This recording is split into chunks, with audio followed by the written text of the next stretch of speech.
What would you do if you saw an employee go above and beyond, not for recognition or reward, but because it was simply the right thing to do? Today's story shows how one moment of genuine compassion changed multiple lives and transformed an entire company. You won't believe what this CEO discovered when he went undercover in his own restaurant. Welcome to the channel. Before we dive in, please hit that subscribe button. Thank you. Let's get back to the story now. Robert Turner adjusted his fake glasses and ran a hand through his newly dyed hair. The gray at his temples, a distinguished feature he'd embraced in recent years, was now covered with brown dye that matched the rest of his hair. He'd grown a beard over the past 2 weeks, and the tailored suits he typically wore had been replaced by off-the-rack khakis and a plain button-down shirt. "You look like a completely different person," his wife Jennifer remarked, studying him with a mixture of amusement and concern. "No one's going to recognize you." "That's the idea," Robert replied, adjusting his shirt. "I need to see what's really happening in our restaurants, not what managers think I want to see when they know the CEO is visiting." At 52, Robert Turner had built Family Table Restaurant from a single location into a successful chain with 47 restaurants across the Midwest. The family-friendly diners served comfort food at reasonable prices, and their motto, "Where every guest feels at home," had been Robert's guiding principle since he opened the first location 25 years ago. But lately, something had seemed off. Customer satisfaction scores were dropping at several locations. Online reviews mentioned slower service and declining food quality. Staff turnover had increased dramatically. The executive reports he received painted a rosy picture of challenges being addressed. But Robert's instincts told him there was more to the story. "I built this business on genuine hospitality," he told Jennifer as he prepared to leave for his first undercover shift. "If we're losing that, I need to know why." His plan was simple: work for 2 weeks as Ray Thomas, a new hire going through the company's training program at 3 different locations. He'd arranged everything through a trusted HR director who created a legitimate employee file. Only she and Jennifer knew about his undercover mission. "Be careful," Jennifer said, giving him a kiss goodbye. "And remember, these people are just trying to make a living. Try not to judge too harshly." Robert nodded, taking her advice to heart. Jennifer had been a waitress when they met, working her way through college. She understood the challenges of restaurant work in ways he never fully could, despite owning restaurants for most of his adult life. "I'll call you tonight," he promised, before heading out to the modest used car he'd rented for the duration of his assignment. His destination was Family Table number 28, a location in a suburban area outside Kansas City.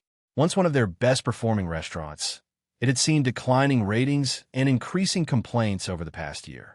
Robert arrived 15 minutes early for his 11 a.m. shift, parking in the employee section at the back of the restaurant.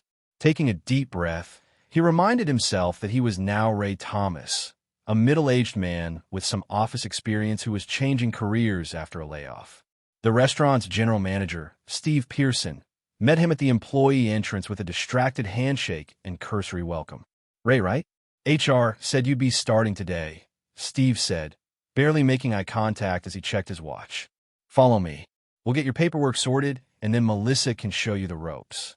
Robert followed Steve through the back of the restaurant, noting details that would never be visible to customers but spoke volumes about operations. A broken tile in the kitchen, a scheduling board with several shifts marked need coverage, a dish machine that made an ominous grinding noise. After signing several forms in Steve's cluttered office, Robert was led to the dining room where the lunch shift was just beginning. The restaurant was about half full, with a mix of business people, retirees, and a few families with young children. "Melissa," Steve called out, gesturing to a waitress who was refilling a customer's coffee cup.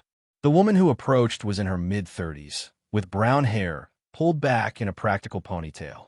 Despite the standard Family Table uniform, black pants, white shirt, burgundy apron, she had managed to add personal touches with simple earrings and a warm smile that reached her eyes. Those eyes, Robert noted, had the slight shadowing underneath that spoke of too little sleep. "This is Ray, your new trainee," Steve announced. "Get him up to speed as quickly as possible. We're short-staffed again." Without waiting for a response, Steve headed back to his office. Melissa's smile never faltered. "Welcome to Family Table, Ray. Have you waited tables before?" "A little, but it's been years," Robert replied, sticking to his cover story. "I'm a quick learner, though. Don't worry, we'll take it step by step. The most important thing isn't getting the orders right or being fast. It's making the guests feel welcome." She handed him an apron. "That's something I bet you already know how to do." Her comment, so perfectly aligned with the company's original mission, surprised Robert. In his experience, new staff training typically emphasized procedures and policies, not the emotional experience of the guests. "Let's start with the basics," Melissa continued. "I'll have you shadow me for a few tables. Then you can try taking orders while I back you up." Over the next several hours, Robert followed Melissa through a busy lunch service. Despite being obviously understaffed, he counted 4 servers on the floor when there should have been at least 6. Melissa maintained a calm, cheerful demeanor with every guest. She remembered regular customers' names and preferences, asked about their families, and made menu recommendations tailored to each person's tastes. More impressively, she did all this while quietly coaching Robert, explaining the ordering system, kitchen procedures, and little tricks to improve service. "The coffee station backs up during rush, so I always start a fresh pot when the current one is half full," she explained. "And table 12 gets cold from the air vent, so I offer hot drinks even in summer." By mid-afternoon, as the lunch crowd thinned, Robert had progressed from observing to taking simple orders under Melissa's guidance. His respect for her, and all servers, grew with every tray he carried and every order he entered into the system. During a brief lull, they paused at the drink station where Melissa quickly ate a few bites of a sandwich between tasks. "Is this your only job?" Robert asked casually. "My main one," Melissa replied. "I also do some bookkeeping for a local business on weekends when my daughter's with her dad." She wrapped up the uneaten portion of her sandwich and tucked it into her apron pocket. "Break's over. Let's check on 14. They should be ready for their check." As the afternoon progressed, Robert observed more concerning details about the restaurant's operations. The kitchen was clearly rushing food preparation, with meals coming out that didn't match the quality standards Family Table had built its reputation on. Portions seemed smaller than they should be, and some ingredients appear to be lower quality than what the company's purchasing guidelines specified. When he mentioned a particularly bland soup to Melissa, she lowered her voice. "We've had a lot of changes in the past year. New suppliers, new recipes that use less expensive ingredients." The guests noticed, but what can we do? Around 4 p.m., as they prepared for the dinner transition, the front doors opened and Melissa's face lit up with a genuine smile, the brightest Robert had seen all day. "The Collins family," she said warmly. "They come in every Thursday." Robert watched as she greeted a couple in their 40s who were carefully maneuvering a specialized wheelchair through the door. In the chair sat a boy of about 12 with obvious physical disabilities. The child's body was contorted, and he had limited control of his movements, but his eyes were alert and bright. "Tommy," Melissa exclaimed, addressing the boy directly. "I saved your favorite booth. And guess what? We have apple pie today, still warm from the oven." The boy's face transformed with delight, though his verbal response was difficult to understand. Melissa, however, seemed to have no trouble comprehending him. "That's right, with ice cream. I wouldn't forget that part," she assured him, guiding the family to a corner booth that allowed plenty of space for the wheelchair. Robert followed, intrigued by the obvious connection between the server and this family. As Melissa helped them get settled, Mrs. Collins asked quiet questions about menu changes, and Mr. Collins made gentle jokes that caused his son to laugh, a joyful sound that turned heads throughout the restaurant. "They've been coming here for years," another server named Dana explained when she noticed Robert watching. "Tommy has cerebral palsy. Melissa always takes care of them, even switches shifts if needed to make sure she's here on Thursdays." "They seem close," Robert observed. "Melissa understands their situation better than most," Dana replied, then hesitated. "Her daughter Lily has special needs too.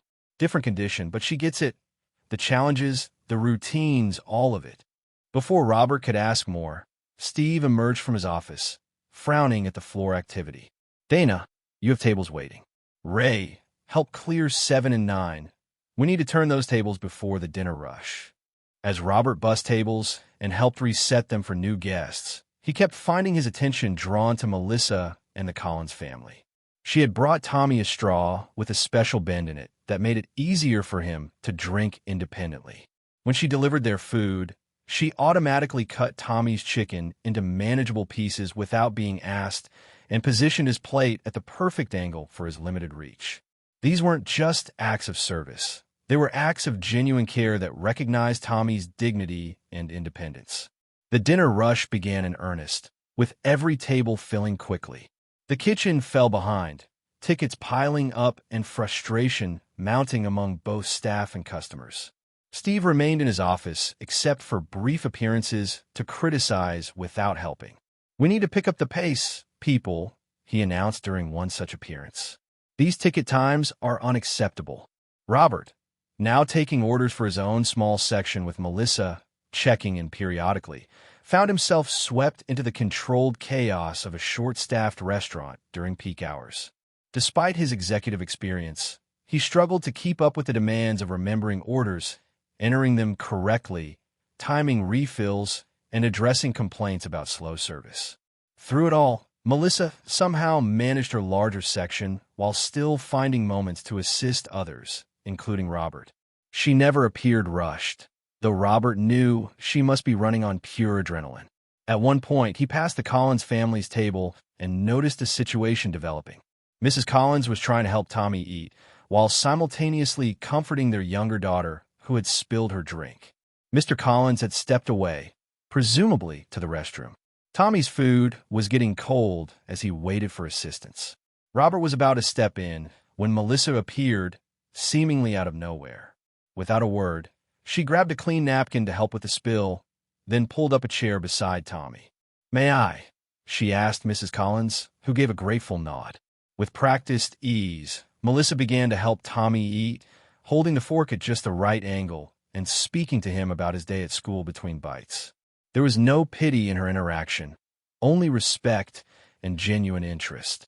Robert watched, transfixed, as Melissa, who he knew hadn't had time to eat anything herself since that half-sandwich hours ago, prioritized this child's needs above her own exhaustion and hunger. She wasn't performing for management or seeking recognition. In fact, with Steve hidden away in his office, no one in authority would ever know about this small act of compassion. A lump formed in Robert's throat. This was exactly what he had founded Family Table to be, a place where everyone felt valued, where hospitality went beyond service to create meaningful human connections. Somehow, despite the cost-cutting, the staffing issues, and the absent management, Melissa had preserved that original vision. As the evening continued, Robert gathered more pieces of Melissa's story through brief conversations with her and comments from other staff. She had worked at Family Table for over 7 years. Her daughter Lily, now 10, had a rare genetic condition that required regular medical treatments. Melissa had once been on a management track but stepped back to a server position when Lily's condition was diagnosed, needing the more flexible hours despite the lower pay. "She's the heart of this place," Dana told him during a quiet moment. Guests come back specifically asking for her section. New servers learn more from watching her for a day than they do from all the official training videos.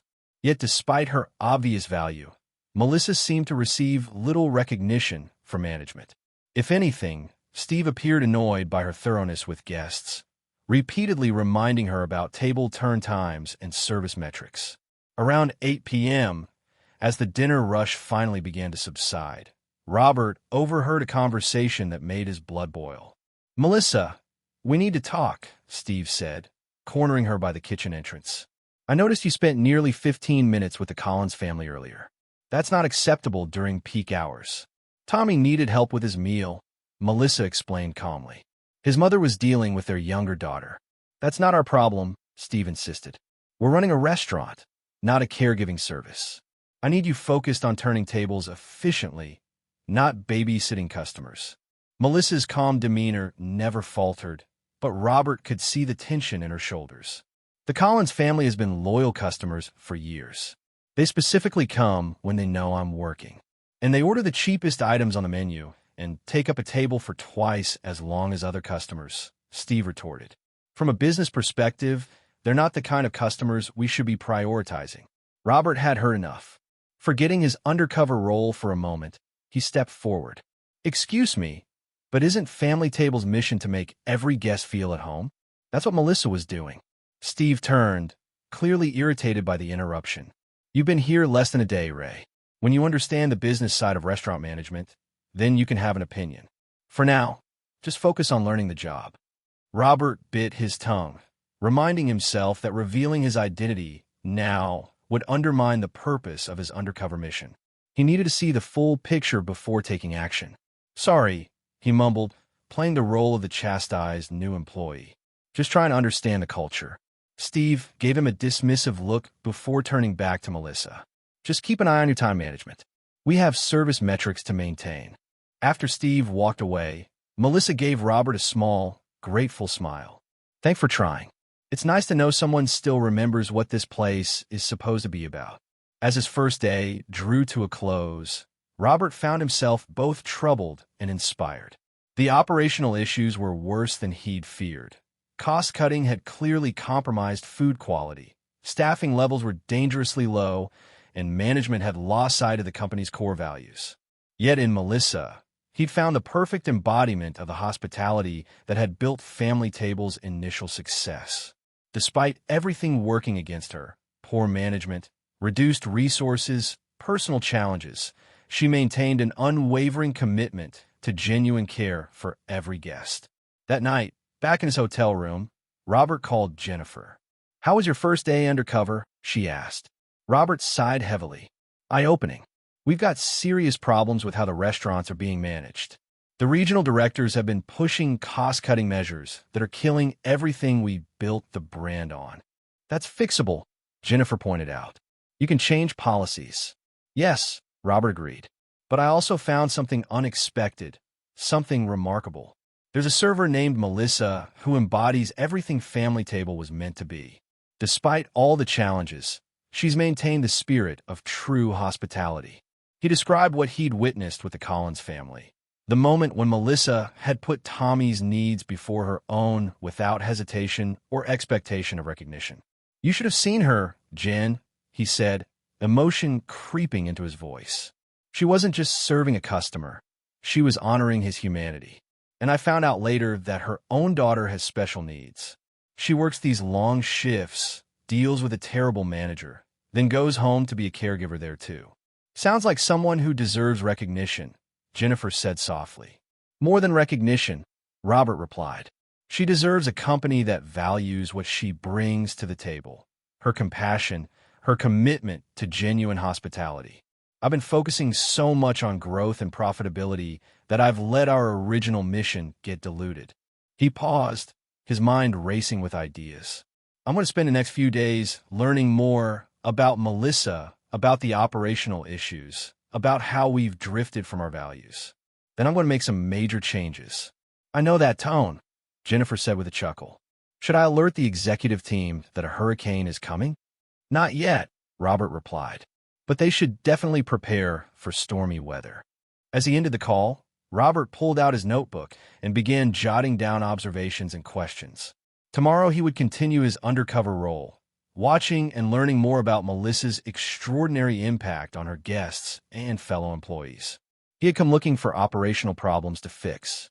Instead, he had found something much more valuable, a reminder of why he had started Family Table in the first place, and a person who exemplified the values he had always intended the company to uphold. The question now was how to honor that discovery in a way that would transform not just one restaurant, but the entire company. Over the next 3 days, Robert continued his undercover work at the restaurant, absorbing every detail of its operations while paying particular attention to Melissa. Each day deepened his respect for her and his concern about the restaurant's management. He learned that Melissa consistently took the most challenging shifts, often working doubles when other servers called out. She lived in a modest apartment about 30 minutes from the restaurant and shared custody of her daughter Lily with her ex-husband, who had remarried and moved to a more affluent suburb.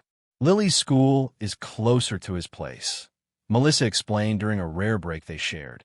Better special education program, too. But the commute can be rough, especially when I closed the night before. Despite these challenges, Melissa never complained. She maintained a small notebook where she recorded regular customers' preferences and important details about their lives: anniversaries, grandchildren's names, favorite desserts, all to make their dining experience more personal. Robert also confirmed his suspicions about the operational changes that were undermining the restaurant quality. Steve proudly showed Ray how he'd reduced food costs by substituting cheaper ingredients and cutting portion sizes. He boasted about decreasing labor costs by scheduling fewer staff members than corporate guidelines recommended. All of these efficiencies were designed to improve the location's profitability metrics, the primary factor in determining management bonuses. The guests barely notice, Steve insisted. And if they do complain, we just offer them a free dessert. Costs us less than doing it right the first time. Robert struggled to maintain his cover while hearing his company's values so blatantly distorted. What had started as a mission to create genuine hospitality had devolved into cynical profit maximization at guest expense. On his fourth day undercover, Robert arrived early and found Melissa in the break room, her eyes red as she spoke quietly on her phone. "I understand, but isn't there any way to reschedule?" she was saying. "I've already missed 2 of Lily's appointments this month because of work." "Yes, I know how busy Dr. Matthews is. I'll try to figure something out. Thank you." She ended the call with a heavy sigh, not immediately noticing Robert's presence. When she looked up, she quickly wiped her eyes and forced a smile. "Oh, hey, Ray. Early today, too. Everything okay?" he asked gently. Melissa hesitated, then shook her head slightly. "Lily has an important evaluation with her specialist next Wednesday, but they just changed my schedule here. Steve says we're short-staffed, and he needs me to work a double. I asked if we could switch shifts, but..." She gestured helplessly. Doctor appointments are scheduled months in advance, and with Lily's condition, consistent follow-up is crucial. "Can't your ex-husband take her?" Robert asked. "He's on a business trip that week. It would be him otherwise." She straightened her shoulders. "I'll figure something out. I always do. Maybe Dana can cover a few hours." Before Robert could respond, Steve appeared in the doorway. "Pre-shift meeting in 5 minutes. Melissa, corporate's sending some VIP today for a quality check. I'm putting them in your section since you're the best we've got. Make sure everything's perfect." When Steve left, Robert turned to Melissa. "What happens if you just tell him you can't work Wednesday?" Her laugh held no humor. "I'll be taken off the schedule for 2 weeks as discipline. It's happened before. I can't afford that, especially with Lily's medical bills." She stood, adjusting her apron. "Like I said, I'll figure something out. I always do." Throughout that day's shift, Robert observed Melissa with new eyes. Despite her personal concerns, she gave each guest her full attention, turning routine dining experiences into moments of genuine connection. When an elderly man dining alone mentioned it was his first time eating out since his wife's recent passing, Melissa spent extra time with him, sharing stories and eventually bringing him a complimentary slice of pie, because Marge would want you to have her favorite. The man left with tears in his eyes and a generous tip that Melissa immediately shared with the busser who had helped her care for his table. That evening, the Collins family returned for their weekly visit. Tommy's face lit up when he saw Melissa, and she greeted him with a high five that accommodated his limited mobility. "I've been practicing my joke for you," she told him as she led the family to their usual booth. "What did the ocean say to the beach?" Tommy made a sound of curiosity, his eyes bright with anticipation. "Nothing, it just waved." Melissa delivered the punchline with exaggerated enthusiasm that made Tommy laugh with delight. As she took their order, Robert noticed how she positioned herself at eye level with Tommy, including him in every question and decision. When another server might have directed all communication to his parents, Melissa recognized and honored his agency, however limited his verbal responses might be. During their meal, a situation similar to their previous visit arose.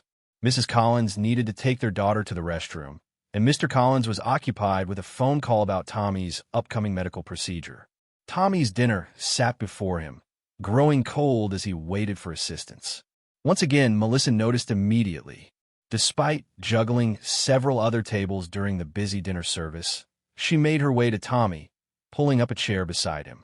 "Would you like some help, buddy?" she asked, respecting his independence by asking rather than assuming. Tommy nodded, and Melissa began to assist him, cutting his food into manageable bites and guiding his hand as needed. All the while, she chatted with him about a new superhero movie he'd seen, treating him as a valued conversation partner rather than a task to complete. Robert happened to be nearby, refilling water glasses, when he overheard Tommy ask Melissa a question about her daughter. "Lily's doing great," Melissa replied. "She got an A on her science project, the one about butterflies I told you about last week. She's pretty proud of herself." Tommy made another comment, difficult for Robert to understand, but clearly comprehensible to Melissa. "That's right. It's almost time for her big doctor appointment, the one that will help decide if she's ready for the new treatment." Melissa's voice remained light, though Robert caught the flash of worry in her eyes, no doubt thinking about the scheduling conflict she'd mentioned earlier. What struck Robert most forcefully was watching Melissa assist Tommy with his meal when he knew for certain she hadn't eaten anything herself all day. He'd observe her rushing from task to task without a break, yet here she was, patiently helping the child while her own needs went unmet. It wasn't just good customer service. It was a profound expression of empathy and humanity that transcended the transactional nature of restaurant work. In that moment, Robert made his decision. He had seen enough. After the Collins family departed, with Tommy insisting on personally handing Melissa his mother's generous tip, Robert approached her at the service station. "Melissa, can I speak with you after the shift ends? It's important." She looked surprised but nodded. "Sure, Ray. Everything okay?" "More than okay," he assured her. "Just need a few minutes of your time." For the remainder of the shift, Robert mentally prepared what he would say, not just to Melissa, but to the entire staff. As a founder and CEO, he'd given countless speeches and presentations, but somehow this felt more significant than any boardroom address. When the last table had been cleared and closing duties completed, Robert asked Steve to gather all staff members in the dining room. The manager looked annoyed at the unusual request from a trainee, but complied when Robert hinted that it related to the corporate VIP visit mentioned earlier. With the entire team assembled, servers, kitchen staff, bussers, and hosts, Robert took a deep breath and stepped to the center of the room. "First, I want to thank all of you for allowing me to work alongside you these past few days," he began. "I've learned a tremendous amount." He reached up and removed his fake glasses, then ran a hand through his hair, musing the careful styling that had been part of his disguise. "My name isn't Ray Thomas," he continued, meeting their confused stares. "I'm Robert Turner, the founder and CEO of Family Table Restaurants." A collective gasp rippled through the group. Steve's face drained of color. Melissa's eyes widened in shock. "I've been working undercover to experience firsthand what's happening in our restaurants, both the challenges and the successes.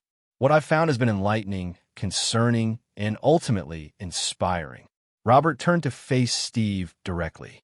"I've discovered that in pursuit of better profit margins, we've compromised the very values this company was built upon. Reduced staffing has created impossible workloads. Cost-cutting has degraded food quality. And most concerningly, we've lost sight of our core mission, to make every guest feel truly welcome and valued." Steve began to stammer a response, but Robert held up a hand to silence him. "We'll discuss the management issues privately. For now, I want to focus on someone who represents everything right about Family Table." He turned to Melissa, who stood frozen in surprise.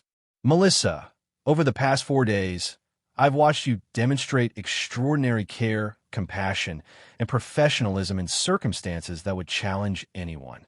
You've maintained the true spirit of hospitality despite systemic obstacles. But what moved me most was watching your interaction with Tommy Collins." Melissa blushed, looking uncomfortable with the attention. "I was just doing my job," she said softly. "No," Robert countered gently. "You were doing much more than your job.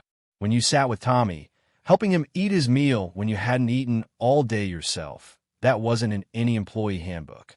That was pure human kindness. And it reminded me why I started this company in the first place." He addressed the entire group again. Family Table began with a simple idea: that a restaurant could be more than just a place to eat. It could be a place where people truly feel welcomed, seen, and valued. Somewhere along the way, as we grew, we started prioritizing profits over people. That ends today. Robert outlined immediate changes that would be implemented, restoring proper staffing levels, returning to the original recipe standards, and revising management incentives to emphasize guest satisfaction rather than just cost control. As for you, Steve, he said, turning to the manager who now looked thoroughly uncomfortable, we'll be reviewing your leadership approach. Family Table needs managers who understand that our financial success flows from our commitment to genuine hospitality, not from cutting corners at guests' expense. Then Robert turned back to Melissa. And for you, I have something special in mind. Family Table is creating a new position, Director of Guest Experience, responsible for training staff across all our locations on the art of true hospitality. Given what I've witnessed these past days, there's no one better qualified to develop and lead this program than you. Melissa gasped. Me? But I don't have a college degree or management experience. You have something more valuable, Robert assured her. You have genuine empathy and an innate understanding of what makes people feel welcomed and valued. That can't be taught in any business school. He explained that the position would offer significantly higher pay, flexible hours that could accommodate Lily's needs, comprehensive benefits, including expanded medical coverage, and the opportunity to make a company-wide impact. Additionally, Robert continued, I understand you're facing a scheduling conflict with your daughter's important medical appointment next week. Consider that resolved. You have the day off with pay. In fact, take the whole week to be with Lily. Your position will be waiting when you're ready. Tears welled in Melissa's eyes. I don't know what to say. Say you'll help me restore Family Table to what it was always meant to be, Robert replied. A place where both our guests and our team members feel like they truly matter. Melissa nodded, too overwhelmed to speak. Around her, her fellow employees broke into spontaneous applause, a genuine expression of support for someone whose quiet dedication had earned their respect. In the days that followed, Robert made good on his promises. Steve was reassigned to the corporate office for retraining in the company's values and management philosophy. Staffing levels were restored across all locations, and a comprehensive review of food quality was initiated.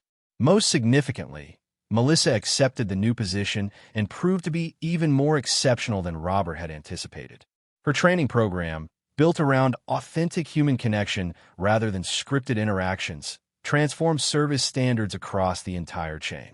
Employee satisfaction scores rose, customer complaints dropped, and within 6 months, Family Table's reputation for genuine hospitality was stronger than ever.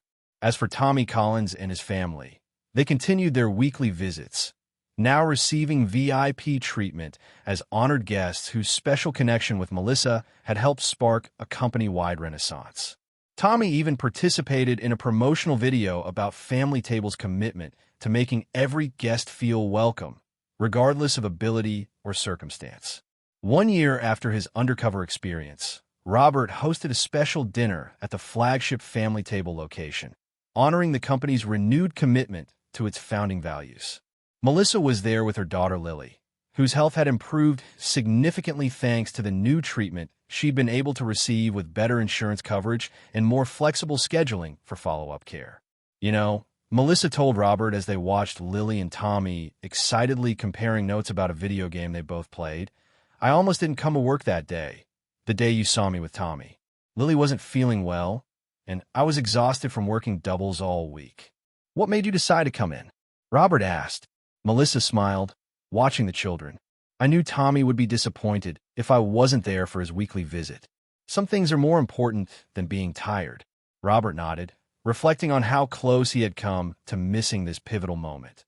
This chance to rediscover his company's soul through the simple, powerful act of one employee putting another person's needs before her own. Some people go their entire careers without making the kind of impact you've had, he told her. Not just on Family Table, but on me personally. You reminded me why I started this business in the first place. I was just doing what felt right, Melissa replied with characteristic modesty. That's exactly it, Robert said. In business, We often overcomplicate things with metrics and strategies. But sometimes the most powerful question we can ask is simply, what feels right? What honors the humanity in each person we encounter? As he looked around the bustling restaurant, at families sharing meals, at staff members providing attentive service, at the genuine warmth that now permeated the atmosphere, Robert felt a profound sense of gratitude. His undercover journey had begun as a fact-finding mission about operational problems. Instead, it had become a rediscovery of purpose, a reminder that true success comes not from cutting corners, but from genuinely caring for people. And it had all started with one simple, powerful moment: a waitress setting aside her own needs to help a child, not because anyone was watching, but because it was the right thing to do. 6 months later, Family Table was featured in a national business magazine as a case study in values-driven leadership. The article highlighted the company's remarkable turnaround and innovative approach to hospitality training. At the center of the story was Melissa, now a rising star in the company and a sought-after speaker on compassionate customer service. Her training program had been adopted by other restaurant chains, and she had been invited to consult with hospitality businesses across the country. For the photo accompanying the article, Melissa insisted on including Tommy and his family, along with her daughter Lily, the people who had inspired her approach to genuine care. The business world often teaches us that success comes from hard metrics: profit margins, cost controls, efficiency, Robert was quoted in the article. But what we rediscover at Family Table is that true, sustainable success flows from something much more basic: seeing the humanity in each person who walks through our doors, whether guest or team member. The magazine also noted that Family Table had implemented groundbreaking policies for the restaurant industry: living wages for all employees, comprehensive benefits, including enhanced medical coverage for families with special needs children, and scheduling practices that accommodated caregiving responsibilities. These weren't just ethical decisions, Robert explained. They were sound business strategies. When we invest in our people and create an environment where genuine care is possible, the financial results follow naturally. Our turnover has decreased by 67%. Customer loyalty has increased. Sales are up across all locations. What the article didn't capture, what perhaps no business analysis could fully articulate, was the profound human impact of these changes. Children like Tommy now found welcome in a world that often overlooked them. Parents of children with special needs, like Melissa, could pursue meaningful careers without sacrificing their family's well-being. And thousands of employees across the Family Table chain now worked in an environment that valued their humanity over their productivity metrics. All because one CEO decided to see his business through new eyes, to step out of the executive suite and into the daily reality of his frontline workers. And because one employee, despite every systemic pressure to focus solely on efficiency, chose compassion instead. In a world increasingly driven by automation, algorithms, and artificial intelligence, Robert Turner and Melissa Carter had demonstrated the irreplaceable power of human connection. The simple act of one person truly seeing another and responding with kindness. That, more than any business strategy, was the secret ingredient in Family Table's recipe for success. 3 years after his undercover experience, Robert announced a significant company initiative, the Melissa Carter Scholarship Fund, providing educational support for Family Table employees raising children with special needs or disabilities. This fund honors the woman whose example changed not just our company, but my understanding of what true leadership looks like, Robert explained at the launch event. Sometimes the most powerful leadership doesn't come from the executive suite. It comes from the person who, without recognition or reward, simply does what's right because it's right. Melissa, now a vice president at Family Table and a nationally recognized advocate for inclusive customer service, accepted the honor with characteristic humility. "I never set out to change a company or launch a movement," she said. "I just wanted to make sure that every person who came to my tables, especially those like Tommy who might be overlooked elsewhere, felt genuinely welcomed. If that's created something larger, then I'm grateful." But the real heroes are the children and families who navigate a world that isn't always designed with them in mind. Tommy Collins, now a teenager who had become something of a mascot for Family Table, presented Melissa with a plaque commemorating the scholarship fund. Though his physical disabilities remained significant, his confidence had blossomed through years of being treated with dignity and respect at Family Table. "Ms. Melissa showed me that I matter," Tommy said, reading carefully from notes he had prepared. "Now she's helping other kids like me know they matter too." As Robert watched this exchange, he reflected on the unexpected journey that had brought them all to this moment. A chance observation during an undercover assignment. A simple act of kindness that most would never have noticed. A decision to honor that kindness by changing not just one restaurant, but an entire company culture. The business world was full of complicated strategies, elaborate metrics, and sophisticated technologies. But sometimes the most transformative moments came from the simplest human interactions: a CEO willing to see, a server willing to care, and a child whose needs brought out the best in both of them. That was the real story behind Family Table success. Not just good food or efficient service, but genuine human connection. The kind that nourishes not just the body, but the spirit. The kind that reminds us that in a world where algorithms increasingly shape our experiences, the most powerful force remains simple human kindness. And it all began because a boss decided to look beyond spreadsheets and strategy documents to see what was really happening in his restaurants. Because he witnessed a moment of compassion that would have gone unnoticed by most. And because he recognized that moment for what it was: not just good customer service, but a glimpse of what business at its best could truly be. The undercover boss had discovered something far more valuable than operational problems to fix.